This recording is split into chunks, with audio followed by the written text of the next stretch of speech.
രാജ്യത്ത് ഇന്ധനവില വീണ്ടും കൂട്ടിയിട്ടുണ്ട്. പെട്രോളിന് ലിറ്ററിന് 86 പൈസയും ഡീസലിന് 83 പൈസയുമാണ് വർദ്ധിപ്പിച്ചത്. പ്രശ്നങ്ങളുണ്ട്. ഒരാഴ്ചക്കിടയിൽ രണ്ടാമത്തെ വർധനവാണ് ഇന്ധനവിലയിൽ ഉണ്ടാകുന്നത്. അതെ, ഇവിടുത്തെ സൗകര്യങ്ങളിലൊക്കെ ഹാപ്പിയാണല്ലോ. ഓ, കൂടുതൽ സൗകര്യങ്ങൾ തന്നെ ഞങ്ങളെ വീർപ്പ് മുട്ടിക്കുക പ്ലീസ്. പെട്രോളിനും ഡീസലിനും വില കൂട്ടി. ഇത് എന്നെ ബാധിക്കില്ല. 25,000 രൂപ പൗലോസിന് പിള്ളേരാ. കാരണം എനിക്ക് 2.5 ലക്ഷം രൂപ പെൻഷൻ വേദനിക്കുന്ന ഒരു കോടീശ്വരനാടാ ഞാൻ. പക്ഷെ വംശനാശം വന്നു പോയില്ലേ. 2.5 ലക്ഷം പെൻഷനുള്ള എന്റെ മുതലേ, നിന്നെ ഞാൻ നമിച്ചിരിക്കുന്നു. ആയുസ് തീർന്നിട്ട് ആർത്തി തീർന്നില്ലേ? ഈ നാട്ടിലെ ഏറ്റവും വലിയ പണക്കാരൻ ആരാണെന്ന് ചോദിച്ചാൽ എളിമയോടെ ഞാൻ പറയും എന്റെ മുതലാളിയാണ്. സാധാരണക്കാരെ ബാധിക്കില്ലേ? സാധാരണക്കാരെ എങ്ങനെ ബാധിക്കാൻ? അവർ കാറിൽ പോകണ്ട, സൈക്കിളിൽ പോകണം. നീയാണല്ലോ കോടതി. 916 വേട്ടാവാളി എന്നല്ലാതെ വേറൊന്നും എന്റെ വായിൽ വരുന്നില്ല. ഒന്ന് കൊടുക്കാന്ന് വിചാരിച്ച പിശാച്ച് ചത്തുപോലോ. ഈ പെട്രോളിന്റെ പോകാൻ യോഗ്യത ഉള്ളവൻ എന്നെ പോലെ ഉണ്ടാക്കിയെടുക്കും.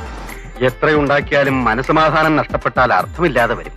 എനിക്കൊരു സമാധാന കുറവില്ല. ഈ നാട്ടുകാരുടെ ടാക്സ് പൈസ ഈ താൻ പറയുന്ന പാവപ്പെട്ടവരുടെ ടാക്സ് പൈസ തനിക്ക് പെൻഷൻ കിട്ടുന്നത്.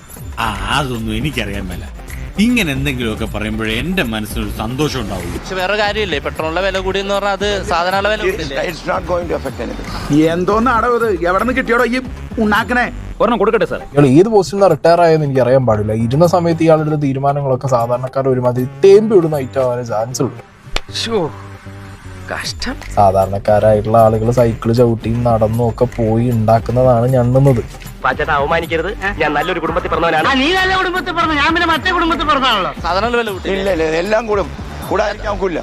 ഒന്നില്ലെങ്കിൽ ഇയാളൊരു പ്രോ സംഘി. അതിനൊരു തടയിടേണ്ട ആവശ്യമാണ്. I support that. ഓ, പൊതുവാൾജി എനിക്കിനെ ചോര കളക്കണ്ടട്ടാ. ചൊറിക്കോണ ഇതാണ്. എങ്ങനെ സഹിക്കണോ ഇയാളുടെ ഒപ്പമുള്ള ആൾക്കാർ ഇയാളെ? അതിന്റെ ഇറിറ്റേഷൻ മാറാൻ ഒരു നാടൻ ചികിത്സയുണ്ട്. അപ്പൊ ഞാൻ പോട്ടെ. എന്റെ കാര്യം കൂടെ ഒന്ന് പറയടാ.